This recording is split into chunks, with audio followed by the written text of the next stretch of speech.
Here is a mathematical reality that exists in almost every developed country on Earth. A trauma surgeon, saving lives in an operating room, pays a higher percentage of their income in tax than a billionaire investor. The surgeon, bringing in $300,000 a year, yields a drastically larger share of their paycheck to the government than an investor pulling in $30 million. Billionaire investor Warren Buffett famously pointed this exact phenomenon out to the public. He looked at his own tax returns and openly acknowledged that his effective tax rate was lower than the rate paid by his secretary. When you earn your living through a standard wage, looking at that massive disparity feels like you are witnessing illegal evasion. It looks like a massive mistake in the system. This outcome is a highly predictable, perfectly legal result, engineered directly into the architecture of the tax code. To understand how this works, you have to look at how governments categorize money. The first category is employment income. This is the standard trade. You give an employer your physical time, your effort, and all your skills, and they give you a salary in return. Governments apply a progressive tax to this trade. That means the more labor you perform and the more money you make, the higher the tax rate climbs, eventually taking 40 to 50% of your top earnings. The second category is capital gains. This is money earned from the appreciation of assets, things like stocks, commercial real estate, or owning a business.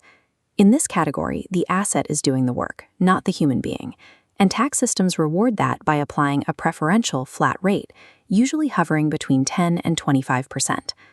A single dollar splits onto two different tracks. The labor funnel hits severe friction, losing nearly half its value. The asset funnel bypasses that friction, losing only 15 cents. The system taxes physical labor heavily, while owning value is protected. You can see exactly how entrenched this design is by looking at investment managers. These are professionals who spend their days managing other people's wealth. For their services, these managers take a performance fee, known in the financial world as carried interest. Managing an investment fund is a service. It is a human being trading their daily time and expertise for a paycheck. Yet this specific payout is legally categorized as a capital gain, rather than an employment salary. By simply reclassifying the name of the money on paper, these managers are able to cut their total tax liability exactly in half. The actual physical labor you perform doesn't dictate your tax rate. The legal classification of the money does. But April tax season only tells a fraction of the story. To see the actual danger of this disparity, we have to stretch the timeline to 20 years and start with a $1 million portfolio. This chart tracks a $1 million portfolio. Taxed at the employment rate, high taxes create a stunted, jagged line. Overlaying the capital gains track, the curve is smoother and steeper. Look at the massive gap at 20 years. When you keep more of your money, it begins to generate its own returns. Every single percentage point you save from taxes acts as an aggressive compounding accelerant over time. Decades of low-friction compounding create a mathematical avalanche that dwarfs the impact of any single yearly deduction. There is an intense political debate surrounding this divide. Many people look at this structure and conclude that it is highly unfair to the working class. Moral outrage is a valid political response, but it does not build wealth. Understanding the architecture is what actually matters.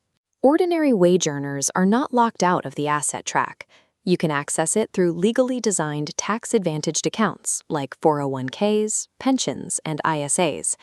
Governments engineered these specific accounts to artificially shield your labor income from those high employment tax rates.